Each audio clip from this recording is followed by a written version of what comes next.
السلام علیکم۔ اللہم صلی علی محمد و آل محمد۔ لاکھوں کروڑوں درود و سلام محمد و آل محمد علیہ السلام پر۔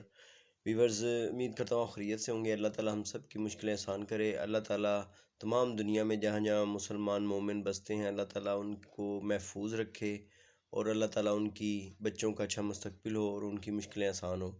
ویورز، آج کا عمل ایسا ہے کہ جو جتنی بھی انتہائی مشکل پریشانی ہو، یعنی کہ انسان اتنا اس سے کہتے ہیں کہ جسے کہتے ہیں کہ بالکل انسان اس سے بے جان ہو گیا اس عمل سے، پریشانی کی وجہ سے، تو آج آپ کو اس کا ایک ایسا اس سے نکلنے کا ہم دعا اس کی تعلیم فرما رہے ہیں آپ کو، جو کہ حضور اکرم صلی اللہ علیہ وآلہ وسلم اپنی انتہائی مشکل میں، جب کسی جنگ کے میدان میں یا کسی بھی بڑے سانحے کی وجہ سے یا اس سے بچنے کے لیے، آپ جو ہے اس عمل کو دہراتے تھے۔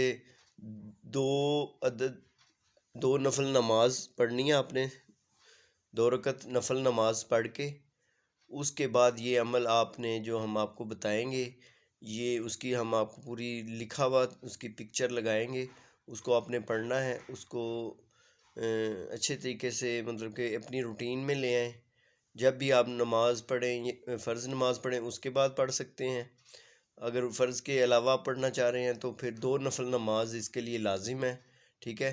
تو اس کے نماز کی نیت رکھیں کہ مشکلیں اللہ تعالی ہماری حل کرے، اس دعا یہ کرنی ہے، ٹھیک ہے، نماز کے بعد۔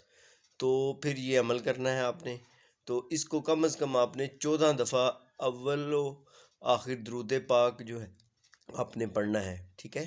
جب آپ نے یہ عمل شروع کرنا ہے، یہ دعا پڑھنی ہے، یہ وظیفہ، تو آپ نے پہلے درود شریف پڑھنا ہے، ٹھیک ہے؟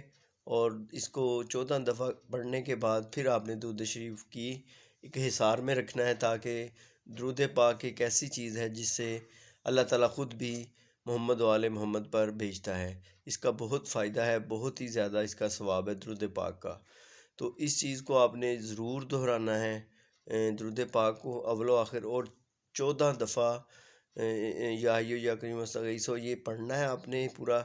اور اس کے بعد جب آپ 14 دفعہ پڑھ لیں، اس کے بعد اس کا جو نیچے ترجمہ ہم نے دیا ہے اس کو بھی پڑھیں، سمجھیں کہ اللہ تعالیٰ سے کیا ہم فریاد کر رہے ہیں، ہمیں ہماری خواہشات کیا ہیں، ٹھیک ہے؟ جو جائز خواہشات ہیں انشاءاللہ تعالیٰ، مشکلات ہیں اللہ تعالیٰ ضرور حل کریں گے۔ اور یہ دعا حضرت محمد صلی اللہ علیہ وسلم نے حضرت فاطمہ زہرا سلام اللہ علیہا کو بھی تعلیم فرمائی تھی کہ جب کوئی مشکل پریشانی آئے تو اس سے بچنے کے لیے آپ بھی یہ دعا ضرور پڑھا کریں۔ تو امید کرتا ہوں کہ یہ آپ دہرائیں گے، پڑھیں گے، انشاءاللہ تعالیٰ نیت انسان کی ہو کہ اللہ ضرور مدد کرتا ہے۔ تو ویورز، اگر آپ نے ہمارا چینل سبسکرائب نہیں کیا قرآن اور آل محمد ٹی وی، تو اس کو سبسکرائب کریں، بیل آئیکن دبائیں، شیئر کریں، تاکہ اور لوگوں تک یہ پہنچے اور ان کی مشکلیں بھی آسان ہو سکیں، کیونکہ یہ صدقہ جاریہ ہوگا اگر آپ کی اس طرح کرنے سے کسی کی مشکل حل ہو۔ بہت شکریہ، اپنا بہت سارا خیال رکھیے گا۔ اللہ حافظ۔